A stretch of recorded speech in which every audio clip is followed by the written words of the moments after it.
Senator Mig Zubiri po, ay last time ngayon. Tapos ang term niya, hindi siya tatakbo sa 2028 bilang senador. Yeah. Pero maugong Na? na merong term extension na Oo niluluto. nga, yun ang bago Yun mamaya. ang Pag-usapan bago. natin mamaya. No? Kasi biglang may lumutang na ganyang angulo daw. No? Yung Constituent Assembly. Kung hindi nagkapalitan ng leadership, Yes. mukhang Yun ang direksyon.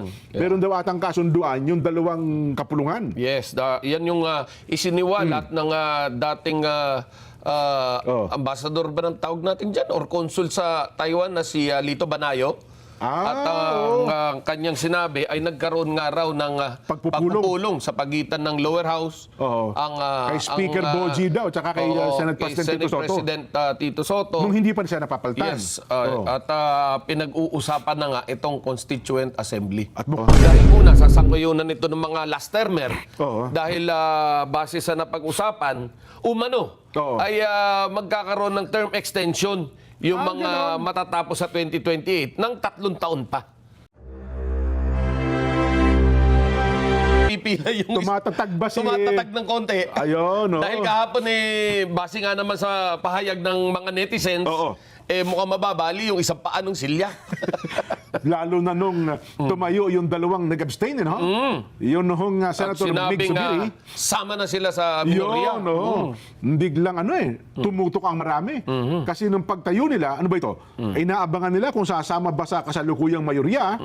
Pero hindi po. Yung dalawa, Senator Mig Zubiri at Senator JB Ejercito, ay nagpasya po sa kanilang mga sarili na sasama na sa minorya. Yun, Yes. sa minorya na. At ang nangyari nga ay naging 11-13. 11 minority at 13 po ang majority. Majority. Oho. Well, ngayon, yun nga yung sinasabi natin at pinapaliwanag na kapag ikaw ang magte-take over, kailangan mong ma-produce yung 13. Yan. Hindi yung ikaw yung nakaupo. Kasi majority kayo, no? Oo. Di ba?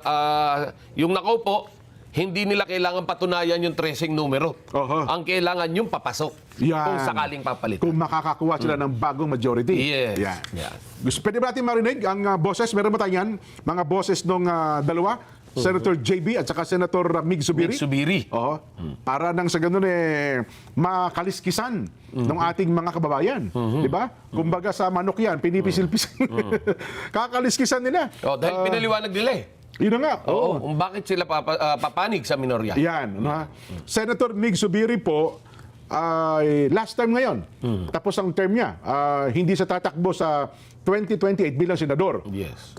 Pero ang balita, para naghahanda ata siya na palitan yung kasalukuyan nilang congressman, representante. So pwede siyang tumakbo bilang mambabatas doon sa kanilang distrito. Hindi ko lang alam, mukhang meron siya isang kamag-anak close sa kanya na patatakboy namang senador. Yan. Senator JB naman po ay re-electionist sa darating na 2028. Siya po ay tatakbo sa ikalawang termino niya bilang senador sa 2028. Pero maugong Na merong term extension na niluluto. Oo nga, yun ang bago mamaya. Pag-usapan natin mamaya. No? Kasi biglang may lumutang na ganyang angulo daw. No? Yung Constituent Assembly. Kung hindi nagkapalitan ng leadership, Yes. mukhang Yun ang direksyon. meron daw atang kasunduan yung dalawang kapulungan. Yes. Yan yung isiniwalat ng dating ambassador ba ng tawag natin dyan? Or consul sa Taiwan na si Lito Banayo. At ang kanyang sinabi ay nagkaroon nga raw ng pagpupulong sa pagitan ng lower house. Oo. Kay Speaker Boji daw, tsaka kay Senate President Tito Soto. President Tito Soto. Nung hindi pa siya napapalitan. Yes. At pinag-uusapan na nga itong Constituent Assembly. At mukhang yun daw ang napagkasunduan. Ginawa daw yung pagpupulong dyan sa isang casino hotel na nakaharap sa Manila Bay. Sa Manila Bay, yes. Ano ba yan? Solare? Marami. Solare. Maraming hotel yan. Marami. Okada. May mga casino Meron din. Oo. Oo nga pala. No? Pero yun nga. Pero again, mukhang mapupurnada yung plano na yun. Yes. Maliban lang. Baka. Hindi naman sa mapupurnada, kundi medyo magkakaroon ng konting balakid dahil nga sa pagpapalit ng pinuno ng Senado ngayon. Okay? But again, merong ganitong, kailangan lang malaman ng taong bayan na merong ganitong agam-agam na lumalabas. Gano'n kayo katotoo yun, ano? Paano kayo natin gagraduhan yun? Na meron palang gano'ng plano na i-extend ang Dahil mga termino ang nila? sinasabi nga nila, malaki ang posibilidad na maging matagumpay itong planong Constituent Assembly na ito. Dahil una, sasang-ayunan ito ng mga last termer. Dahil base sa napag-usapan, umano, ay magkakaroon ng term extension yung mga matatapos sa 2028 ng 3 taon pa. Kasi, alam mo, meron din ganyan mga plano dati, pero lagi ang kasama sa isang batas na pinapanukala, hindi pakikinabangan ng mga nakaupo. Di ba? Usually ganun eh. Halimbawa, kung tayo mga nakaupo ngayon mababatas, hindi tayo makikinabang, kundi ang makikinabang yung susunod sa termino, susunod na termino. Pero ito talagang as in term extension daw eh, no? Yung mga kasalukuyan nakaupo ngayon eh. Parang ang sinasabi nila rito, kaya term extension, para mabuo ng maayos. Yun ang Itong plano. pag-shifting ng government. Oo, so Diba? parang transition. Transition to. So kapag transition nga naman, ma-justify yung term extension. Well, mukhang abangan natin yung punto na yan. Kung talagang magkakaroon ng kaganapan. Ano naman to? Masaya na naman to. Kasi alam mo, marami ng mga mababatas natin na nagpanukala niya, yung term extension, lahat hindi nagtagumpay eh. Naalala ko, panahon pa ng FBR, tinangkari niyan, di ba? Panahon ng sumunod ng FBR, GMA, etc. Hanggang ngayon, ina-attempt talaga yung term extension. Mukhang kapag ka narinig ng taong Pilipino, ng mamamayan, mukhang mataas ang disgusto nila sa mga ganitong panukala. Allergic sila sa mga Allergic ganyan. sila. Oo. Ayun. But again, allergic man ang taong bayan, ngunit nakita naman natin yung ibinigay nating kapangyarihan sa ating mga ibinotong mambabatas. No? Kung kaya't hanggang ngayon ay hindi natin maaaring mabigyan ng total na kasagutan itong lumalabas na agam-agam na ito. Tama ka. Narinig ko rin yung interview na yan kay Ginoong Lito Banayo. Yes, kay yung Lito kanyang Banayo. binanggit na yan. Anyway, yun po sinasabi natin. So yung dalawa, lalo hong nagpakaba, nagpataas ng tensyon kahapon. Na matapos nga po magsalita yung Mig Zubiri at saka yung JB Ejercito na sila ay pumapanig na sa minority. Ang bilang po nila ngayon ay 11. At nananatili po namang 13. Bagamat absent si Senador Bato de la Rosa. Di ba? Mukhang walang nakumbinsi sa minority na lumipat ng majority. Wala. Wala din pong nakukumbinsi sa kabilang banda. Na galing majority, nalilipat naman sa minority. Dahil nagamit nila yung kasabihan ba? Na? God knows who does not pay. Diba? Sa jeep po nababasa yan. Sa jeep. Sa jeep. God knows who does not pay. Yung salita hudas na gamit nila ron. Gusto mo marinig kung sino man nagsabi niyan? Sino ba ang nagsabi niyan? Una, ang pinakabatang senadora, Camille Villar. Meron ba tayo yan? Video? Baka sabihin nyo, kayong dalawa lang nagsabi niyan eh. May video tayo?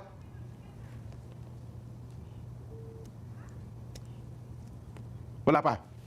Ayun, wala pa. Akala ko, nare-ready na yun. Iparirinig siya na natin. Paredy nyo. Para makita ng tao bayan na hindi lang sa aming galing yan. Ang pangalawang nagsabi, Senator Rodante Marcoleta. Pero ang alam ko lang siguro ayaw ko yung konteksto, kasi ang tinutukoy ata doon ni Senador Marcoleta sa kanya, kung na-qualify niya ang tinutukoy ko anya dyan ay yung mga miyembro namin. Kasi kung ikukumpara sa ginawa at sakripisyo ni Senador Ronald Bato de la Rosa, yun anya talaga ang man of the hour nung tagpo na yun. Yun ba anya, ibabaliwalain namin? Halimbawa, anya sa aming 13. Hindi kasama po yung 11, sa amin anya 13. Kapag ka meron anyang bumaliktad, yun anya magiging mas masahol pa kay Judas. Tinanong siya, ibig yung bang sabihin ay si Senator Mig Zubiri, sabi niya, hindi ko sinasama yung minority. Ang pinag-uusapan natin dito, yung majority ngayon. Yung intact na. Yung 13 sa sila. 13. Kapag naghudas ka nga raw doon, mas masahol ka pa kay Judas. Kapag ikaw ay bumaligtad pa. Bumaligtad pa sa kabila nung ginawang sakripisyo daw po. Pero gaya na rin na sinasabi natin, bilang mga mambabatas, ito yung mga statesman. May mga pinangangalaga ang imahe. Yes. At of course, magkaroon man ng pagbabago ng isip, I don't think na sa panahon ngayon. Siguro lilipas ang ilang buwan or ilang linggo o merong talagang yung sapat na dahilan para bumaligtad. Yan. Pero as of the moment, wala pa tayong nakikitang ganon. Yan. Ngayon ay tatayahin natin yan kung ito ba'y makaka-apekto nga ba kay Senator Mig Zubiri at saka kay Senator JB Ejercito sa mga darating na araw. At doon po sa ating mga tagapanood, huwag po tayo masyadong magpapaniwala sa mga chismis po na kumakalat sa ating pong internet. No po? Dahil yan po ay magpapagulo lamang. Tama. No, would you imagine yung mga pinalalabas, pinag-aaway-away na. Nung una, si Senator Loren daw. Yan, oo. Di ba? Pati yung eskwelahan na kanyang pinasukan, nag-react tuloy, ano? Oo. Di ba? Si Senator Loren daw, siya dapat ang Senate President na pinagtaksilan daw ng mga kasama. Oo, may intrigang gano'n. Oo, inintriga doon. So, sumunod naman, sinasabi naman na si Mig Zubiri naman daw ay maaaring makabalik. Kanina naman, ang sinasabi naman, yun namang dating Senate President. Tito Soto, Tito Sen. Hindi. Sino? Yung taga Bicol. Cheese. Oo. Lumutang nga yan bago mag-session kanina. Kanina naman. Babalik daw. So, yes. So, lumalabas talaga na pinag-aaway-away. Tapos, lumabas din kanina na si Gatchalian naman. Ganun may lumutang. Hindi ko magiging narinig Senate yan. President. At dahil lang daw kay Cheese Escudero, kung kaya't hindi raw natuloy. Dahil ayaw nga ni Cheese Escudero na si Gatchalian daw ang umupo at kailangan siya. Gano'n. So makikita rito na talagang pinag-aaway-away ang Senado. Ay, siguro sa kapanahon na ngayon, sa nangyayaring sitwasyong ito, na merong matinding kontrobersiya na nangyayari, nagkaputukan dyan, ay siguro matama lamang na magkaisa ang mga senador dahil maari po itong maging president, hindi man po ngayon, maaring mangyari ito sa ating mga susunod na panahon. Kung kaya mga honorableng tao, dapat hindi makikita ito. No? Tsaka institusyon ito na kinikilala sa buong mundo. Yes. Ngayon, pinipick up na ng wires, mga international news, yung nangyari dyan sa Senado natin. Ay, naku. Pero ikaw ba, Kuya Benny, sa tingin mo, yung 13, magiging solid na nga kaya ito? Well, sa kasalukuyan, ang masasabi natin, magiging solid ito. Yun. Sa kasalukuyan, no? Ako sa tingin ko, yung una, yung Loren Legarda, sa tindi na ng presyo na ginawa sa kanya, at social media, siguro baka may mga personal call pa yan, no? Mukhang hindi na pa-pressure. Dahil, again, no, may mga prinsipyong tao ito, mga statesman ito. Kung kaya't sa kasalukuyan, talagang wala ka makikitang kasi magbumukhang magbumukhang batang pabago-bago ng isip. Bagamat sa social media tsaka sa personal yung atake kay Senadora Loren, Yes. Di ba? Bilang isang babaeng mababatas Kita naman talaga na ginamitan talaga ng Black propaganda. Black prop talaga. Black propaganda. Special operations ang ginamit. No? May pa talaga yung tinatawag na character assassination, Pati eskwelahan na pinasukan, nag-react Di ba? At saka napaka-petty nung ginawa. At napaka-bastos. Para bang, alam nyo, yung ganyang eskwelahan, kung kayo may pinag-aralan, hindi nyo naman gagawin yan. Ano ba naman? Hindi naman nag-apply yung tao para ilagay nyo. Kayo naglagay niyan, tapos tatanggalin nyo kung gusto. Ay, napaka... Pangalawa, ang matinding pressure din kay Senador Jingo Estrada. Pagkatalo mo ba, ayaw ko kung napansin mo, Kuya Benny, di ba kahapon pinag-uusapan natin, nung sila ay nag-session, kasi ina-expect yata, Senador Jingo ay talagang, hindi naman panakot, in a way na panakot, kundi pressure. Pagkatapos ng programa natin, napansin natin, ako nakita ko sa social media, biglang naglutangan na ngayon ang statement ng ombudsman. Nakinasuhan na. Na siya ay kasama na sa ipa-plunder. Lumabas nga sa, ayaw ko, kung nakakita nyo, bagamat walang pangalan, pero parang ang pinatutungkol ang Senador Jinggoy Hindi, pinangalanan. Ganun ba? Pinangalanan. Yung lumabas sa media, yung social media, nakalagay, lipat o plunder. Ganun ang hindi na pinangalanan yun. Hindi pa. Yung una, yun ang una Lilipat o plunder. Ako sa tingin ko, parang ang pinatutungkulan doon, Senador Jingo Estrada, ay hindi lumipat. Naglabasan ngayon ang mga plunder case po niya. Na yun ay kasama na siya sa pinakakasuhan dyan sa flood control scandal na ito. At ang sinasabi naman, ba't nauna yung Senado? Nasaan naman yung sa Kongreso? Di ba? Bakit siya lang? Yun ang mga naglabasan naman sa social media. Yan. Isa rin na may matinding pressure. Again, kino-qualify natin kasi ang ginagamit sa iba panakot Ako naman, meron kasi napipressure na hindi naman natatakot eh. Di ba? Na-pressure ka anyway. Pero ang gamit nila ay isa sa mga pinipressure din daw, yung Joel Villanueva. Yes. Di ba? Pero hindi siya kasama doon sa, ibang ko lang ha, sa bagamat doon sa Sa rekomendasyon. kasalukuyan, hindi pa kasama. Yun. Oh. Pero doon sa rekomendasyon ata ng partial report ng Senate Blue Ribbon Committee, kasama siya sa ipa-plunder, no? Kaya ba? hindi pa natin nababasa dahil nga hindi pa napipirmahan. Hindi, meron siyang sinumite niya sa ombudsman nung Monday. May sinumite na si Senador Ping ng mga based sa kanilang recommendation at ang dapat daw makasuhan, si Escudero, Jingo Estrada, Paano at saka yung paano isa-submit sa ombudsman ang isang report na partial. na partial? Yun na nga. Pero tinanggap eh.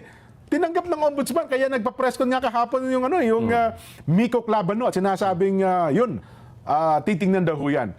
Kasi kung magkakaroon nga naman ng pagong pamunan ng Blue Ribbon Committee, Kuya Benny, baka mabaliwala yun. Di ba? Kasi kung magkakaroon ng additional report, kung sino man ang mabubuo at bubuo ng Blue Ribbon Committee, yung partial na yun, dudugtungan yun. Di ba? So kung ang ombudsman umaakto na po doon sa partial report, pag inadapt nila yon, ibig mo sabihin, ipa-plunder case din nila, yung ata ang panakwa, yun ata ang pang-pressure eh. Mukhang doon ang direksyon. Yun ata ang pang-pressure. Na kapag ka na-plunder ka, no bill recommended na naman yan, baka magkita kayo ng kumpare mo sa kulungan. Na naman. Pero baka daw meron silang bagong kasama pag nagkataon. Oo. Yung Joel Villanueva daw. And talking about yung kulungan, mukhang talagang hindi maganda yung pagkakakulong ngayon kay Bong Revilla. Gano'n, no? Dating Senator Bong Revilla dahil talagang Sinama nga siya talaga sa mga preso talaga.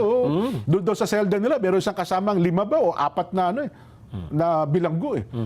Bagamat ang sabi diyan dati, sige, sumuko ka na. Mga 1 araw lang, 2 araw, lilipat ka na namin sa Campo Crame. Parang yun ata sa mga naging pangako sa kanya, wala atang natupad eh. Sabi, hindi, magbibil ka. Hanggang ngayon, hindi pa rin makabil.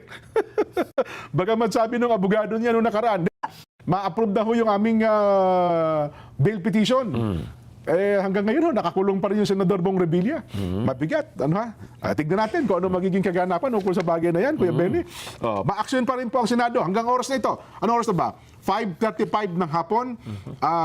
May sesyon ba ang Senado ngayon? May sesyon? Yun. Walang nangyayaring palitan. Ayun, kausap ko po yung aming. Hanggang ngayon, wala. Sana naman, Kuya Benny, bagamat napaka-slim, 13-11. Di ba? Dalawa lang ang makuha. Very volatile ba or fragile? Yan ang sitwasyon ngayon, no? Ito sitwasyon ngayon sa Senado, no? So, walang Kasi yung siyam na dati na, mukhang solid na yun eh. Yung tatlong swing vote. Yun ang Kung halimbawa, makakuha sila. Kasi ang isa sa mga pressure din yan, yung magkapatid na bilyar. Ang magkapatid na bilyar po, ay meron naharap ngayon sa usapin din, yung kaso ng insider trading. Yes. Yung kanilang mga kumpanya. Pero, diba? mukhang pinaninindigan na rin. Oo nga, no? So, yun ang mga pang-pressure ngayon. Ay, nako. Ito na, Kuya Benny. Totoo pa rin sinabi mo. Ito totoo. Ang latest daw po, dyan sa Malacanang, nilinaw po ni Justice Secretary Frederick Bida na base po sa mga ebidensya na nakalap nila, malinaw, Kuya Benny, tamang-tama para sa assessment mo, sabi niya, hindi inatake ang Senado. Di ba? Sinabi niya ito sa press conference sa Malacanang kung saan ipinakita niya at ni Secretary John Vic Remulla at PNP Chief Jose Melesio Nartates Jr. ang kuha ng CCTV mula sa GSIS at Senator Building. Pero sa tanong kung stage o sinadya ang nangyaring putukan ng baril sa Senado, nilinaw ni Secretary Bida na hindi pa sila umaabot sa naturang konklusyon. Yun. Mahirap naman kasing i-stage yan, no?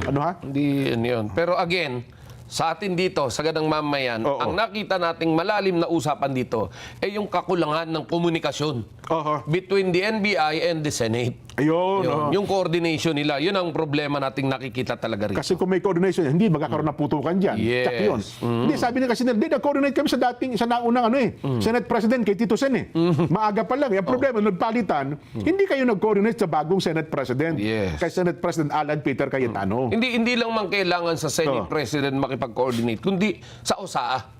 Ayun, oo. Dahil sila yung security ron eh. So, anything na makita mo within the perimeter na may dalang armas, Oo. alam mo, NBI Yes. yan. Oo. Alam mo kung sino yan. Di ba? Oo. Lalo pa nga, ang OSAA chief ay nagpalitan din eh. Di ba? Yes. So dapat ang naging SOP doon, mag-coordinate ka sa bagong OSAA. Yes, Sino correct. yun ba? Sa Monte ba yung una? Samonte, Sa General Monte, Samonte. tinanggal siya at ang ipinalit nga yung Aplaska. Bagamat natin na rin yung Aplaska eh, di ba?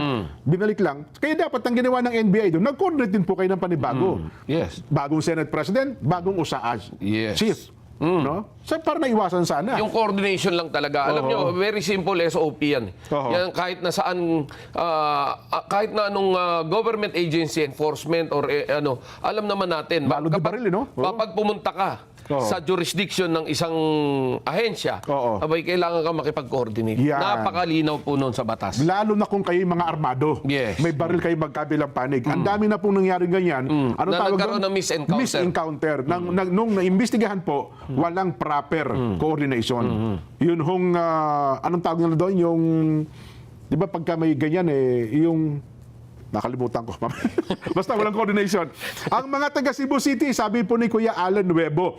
Kuya Alan, maraming po salamat ha. Nanonood ho pala sa atin ang mga taga Cebu City. Masaya pong nakasubaybay sa palatuntunang saganang mamamayan.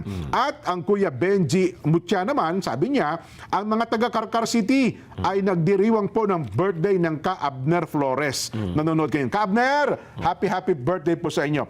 Mula po sa Karkar. Sa Karkar ang pinakamasarap na lechong Cebu, di ba? Nandyan. Ang sarap. Oo. Kuya Benji, yung ano lang, pata. Tsaka yung tenga. Ang ipadala mo sa amin ni Kuya Benny, masaya na kami. Ay, nako. Uy, sa dami ng pinag-uusapan ngayon, ha? Oo. Natatabunan itong hakbang na ginagawa ni Senator Robin Padilla, ha? Ano sabi? Yung pagpapatanggal sa K-12. Ganun ba?